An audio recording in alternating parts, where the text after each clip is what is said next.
Alright guys, here's what's going on the bench today. It's an Ibanez. I've had this thing for about a year now. Customer says it's a 1987 Ibanez Peerless Korea company. Persan, Korea, but an old 80s Ibanez. We're going to put new strings on it. We're going to shine it up and check the frets and check the electronics and just try to get it ready to resell. Here we go.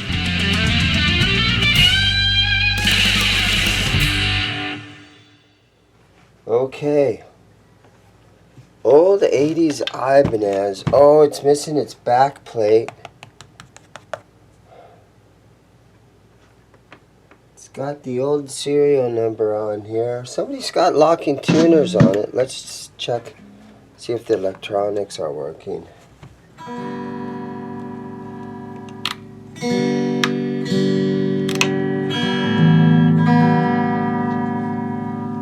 Yeah, that seems good. It's too bad that this back plate looks like that. I'm going to peel this off of here so we can look underneath this. If there was some, because I'm telling you guys, it's hard to sell a guitar with missing a back plate. Okay. Yeah, so now a lot of you guys have seen inside old Japanese stuff. And so that's what it looks like. Now this volume pot should be maybe facing this direction a little bit better. It does have a push-pull right here. I'm going to loosen this.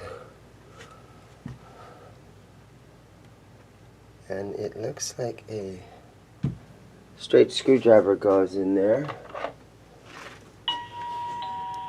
I'm going to loosen this so that I can get this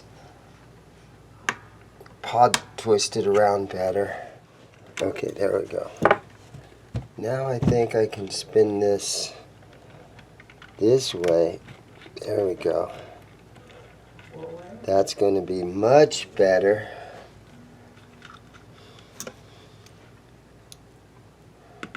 And then snug it down tight again. There we go. And then with my electronic cleaner, we're going to spray this thing out.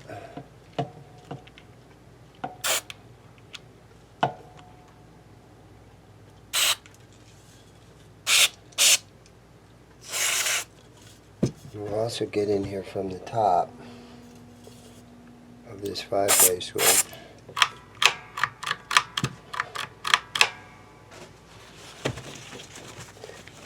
Okay. Alright guys, so I have a box of random back plates and stuff, and I found this one. And it doesn't fit, but I'm going to see what I can do to try to cut this and to try to make this thing fit at least a little better. It's not going to be perfect, but maybe I can get it a little bit better. They're very hard to cut with just scissors, but let me see what I can do.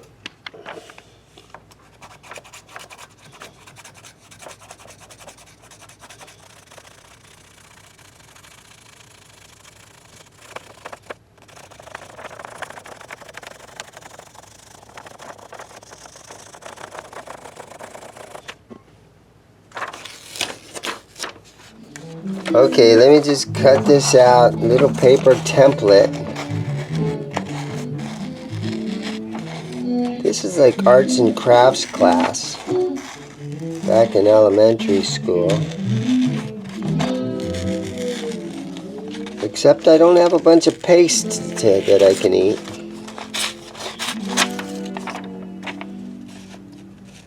And the plate that I have isn't really... Okay, where are we at here? It's right through here.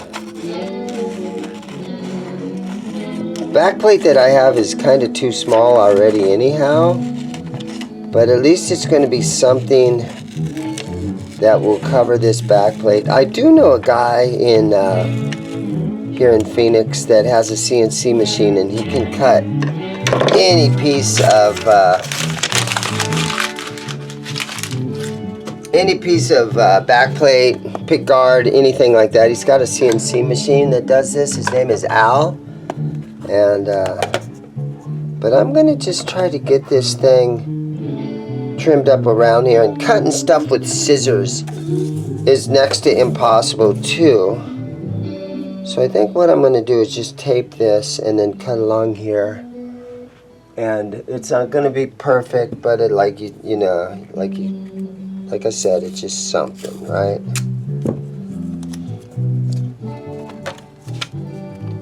It's just something.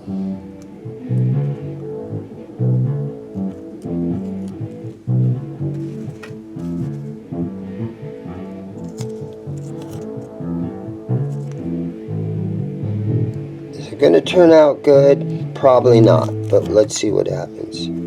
Okay, right there it is. Now, a pair of scissors. This is going to be really, really hard to do. A grinding wheel would probably be better. Sometimes pickguards are 100% impossible to cut with scissors. But this one's kind of doing it here. Oh, okay. Let's see what happens there. Yeah, it's way too big. We're got a lot more to go. I'm gonna keep trimming away at it.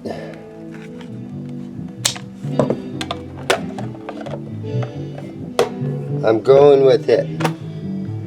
Alright, that was hard to cut. Okay, so just to try to clean it a little bit.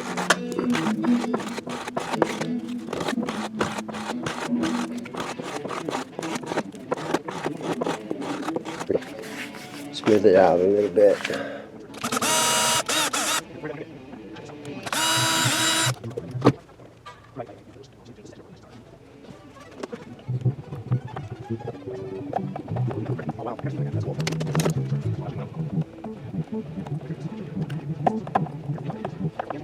Okay. It's on there. Is it perfect? No, it's not. Is it better than what was on there before? Yes, it is. So a little bit better, right? That's all we can hope for. Without going somewhere and spending a bunch of money to get a back plate on there.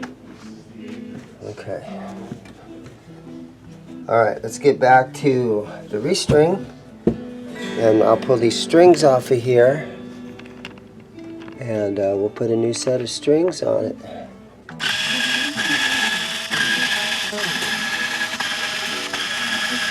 Yeah, so the one upgrade on this guitar are these really nice hip shock locking tuners.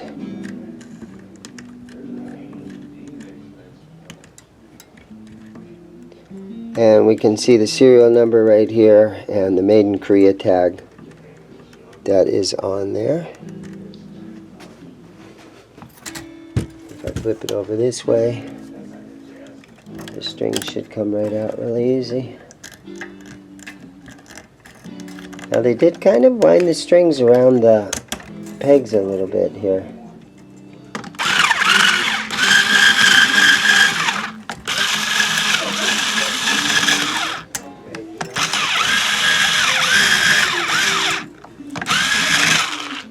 Okay, let's get in here real close and look at these frets. Now they all look pretty good throughout here, but when we get down here to our open chord, you can see that we've got some good grooves in there, and they're kind of small frets. They're not very tall, but I'm going to go for a little level and a crown just in this area. Let's see what happens. So I'm going to pull this off. I'm going to get the nut out of the way. And let's try our luck and see if we can do a little level and crown on this thing. Okay, I got the neck flat. And I am just going to sand on these a little bit.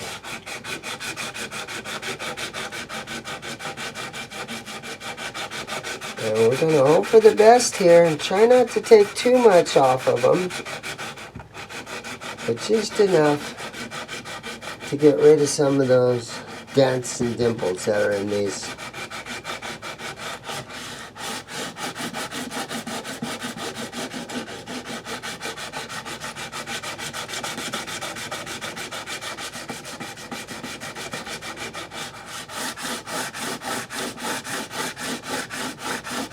Trying to just hold it straight.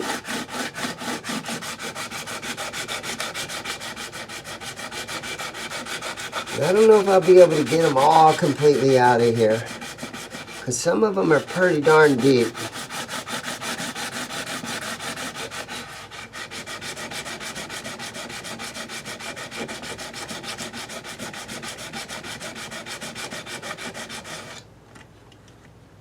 Yeah, some of those are pretty darn deep.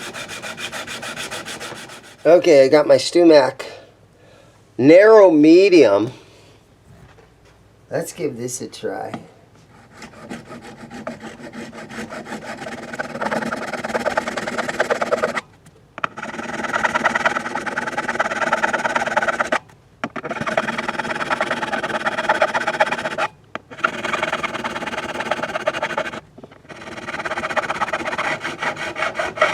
Okay.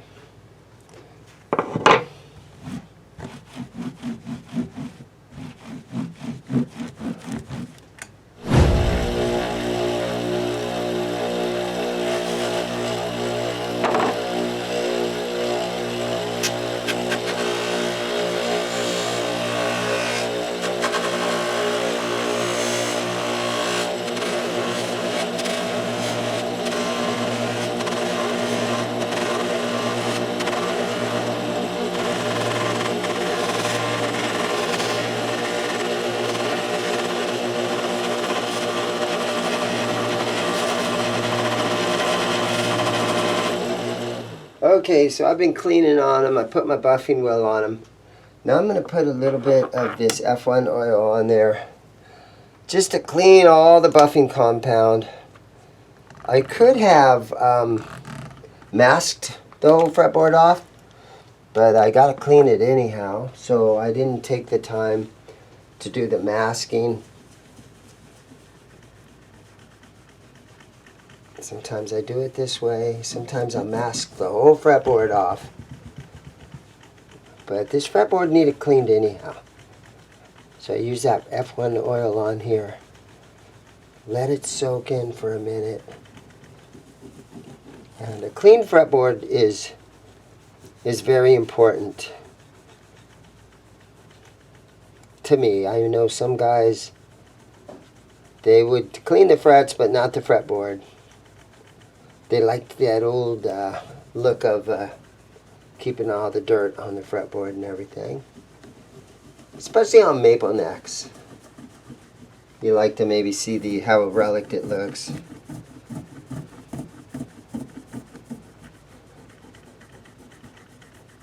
So yeah, it's getting some of that off of there.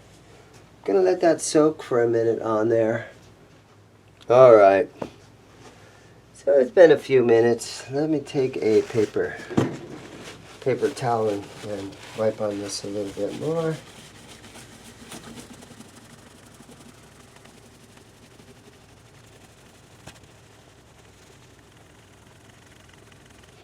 Look at that. That's a lot of that is that polishing compound.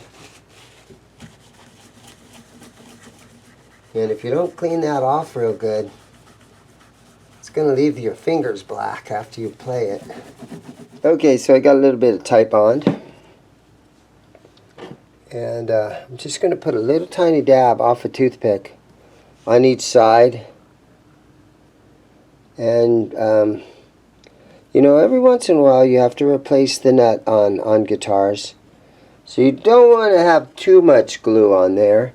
And then some guys put the glue on the face against the, right against the fingerboard.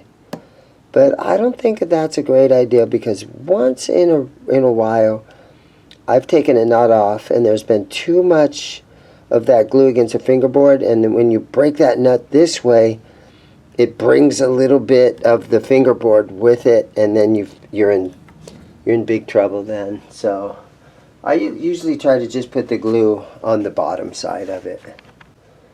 And then I just take my trigger finger and my thumb, and I can just center that on there, filling it and trying to get it so that it feels perfectly in line and perfectly adjusted right in the middle like that. And that one went on really good. Okay, so I got the frets all shined up. Just going to show you real quick how they look here. So these are the ones that I leveled and crowned, and I got pretty much all the dents out of it. I see a little tiny bit right in there under that A string, but they turned out really good. This thing's ready for some strings. Today's string choice. Okay, this 1987 Ibanez, ready for strings. Today's string choice, Dean Markley Custom Light 9 through 42s. Let's put these things on here. Yeah, so this guitar, a nice pickup would be a good improvement on this guitar. But you never know. Once we get this thing strung up, we can play through it a little bit and kind of figure out what we think. Because usually Ibanez, especially an older Ibanez like this, probably honestly has a great sounding pickup in it.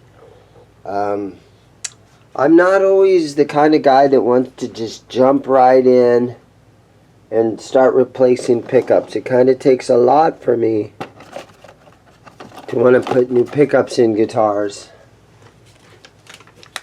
Because they are, honestly, it's just a magnet, right? Right.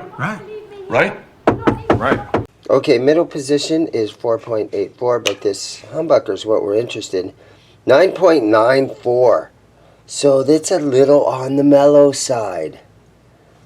So I'm going to say, you know, high gain amplifiers and a pickup that's, you know, 12 to 14. It's kind of what this guitar should have in it.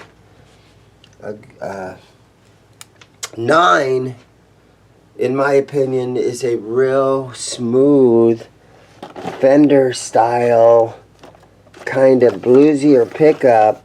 It's not that hot, and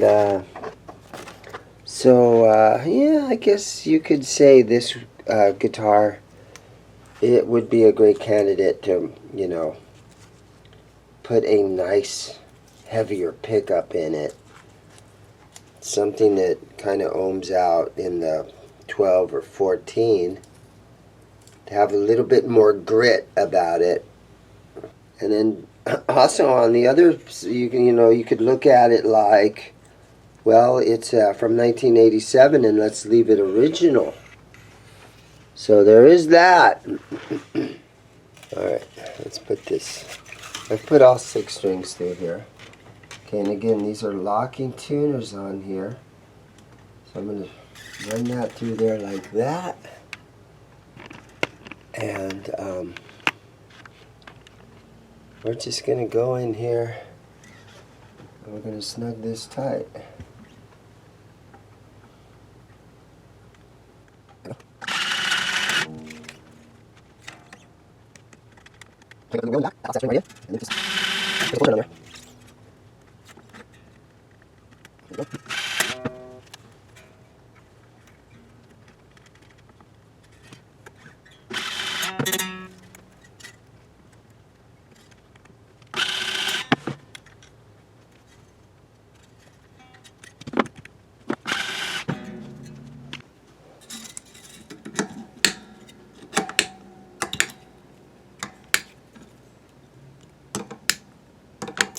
Alright, I'm tuning this thing.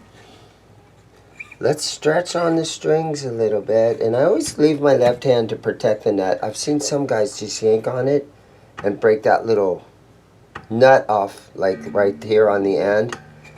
It was me. I was the one that broke them. I broke it. It burned my hand, so I punched it. So let's just kind of stretch on these strings a little bit.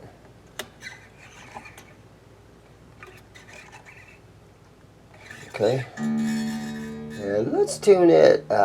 Let's go E flat, half step down.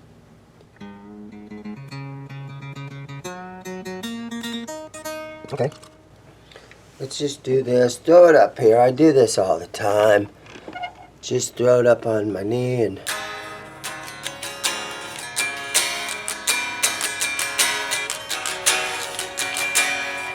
wow.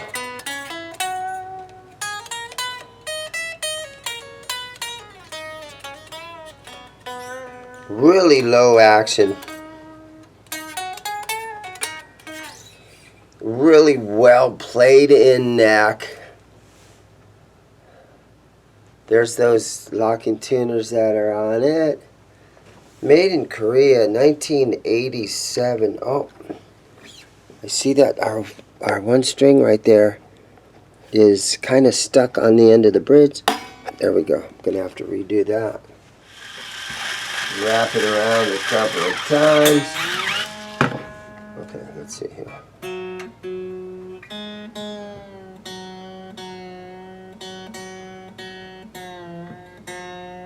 Always try to come up to proper pitch.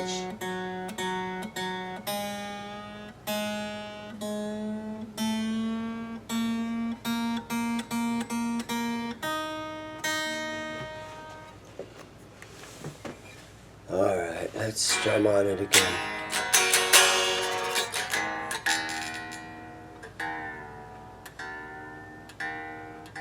Yeah, there's something about this guitar that I seem to find really impressive. It might just because I'm an 80s kid. And I could have never gotten an Ibanez like this back then.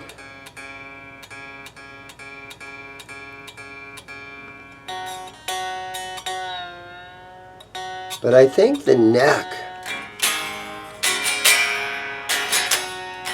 just the neck profile on this just feels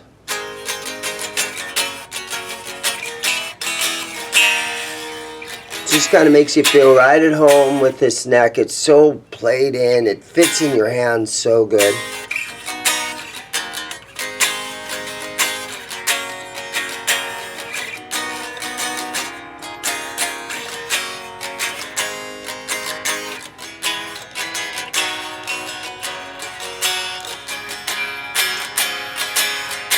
Okay, one more thing. It's missing its arm. Let me look in my drawer. I have a drawer full of random arms. Let me look in here and see if I got something. Nope. Find something. Look at that big giant thing. No, it's too big. I can already tell that it's too big. Are you filming? Yep, that one's too big. Come on now. Okay. There we go.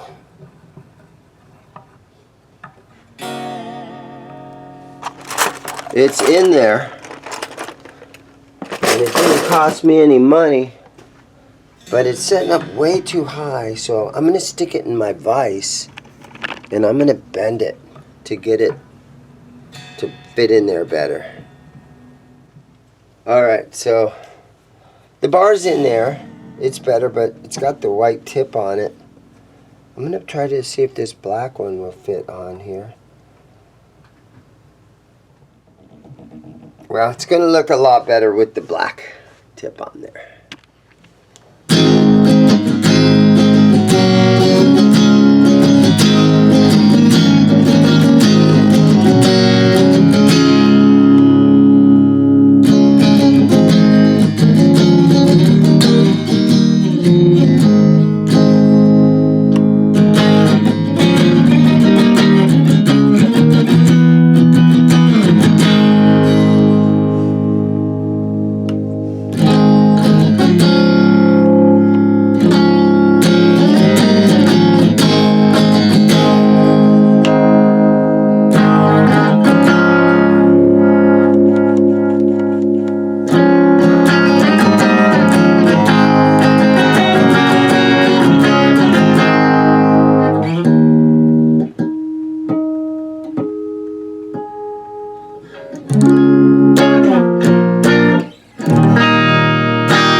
Nice little 1987 Ibanez. It comes off really pink on the camera. It's a little lighter than that. I was able to get a back plate made for it. It's not perfect, but I made it out of some scissors. I did it myself. So I've got this thing, and it's got some chips around here and everything. It's not perfect, but it plays great, and it would be a fun guitar to take out and play gigs with. It is a workhorse. It has a neck that feels completely played in, and it's just a really fun guitar, and it would be a great guitar to change that pickup out. It's already got a beautiful set of hip shot locking tuners on it already, and really nice, guys. The frets turned out good after I did a little bit of work to them, a little level and recrown. Got those things nice and smooth. Recrowned them. They turned out really good. So it's down here, and it is ready for resale. Guys, thank you so much for watching. If you've got this far into this video, thank you so much. I really appreciate the views I've been getting lately. And like I always say, guys, go buy a guitar.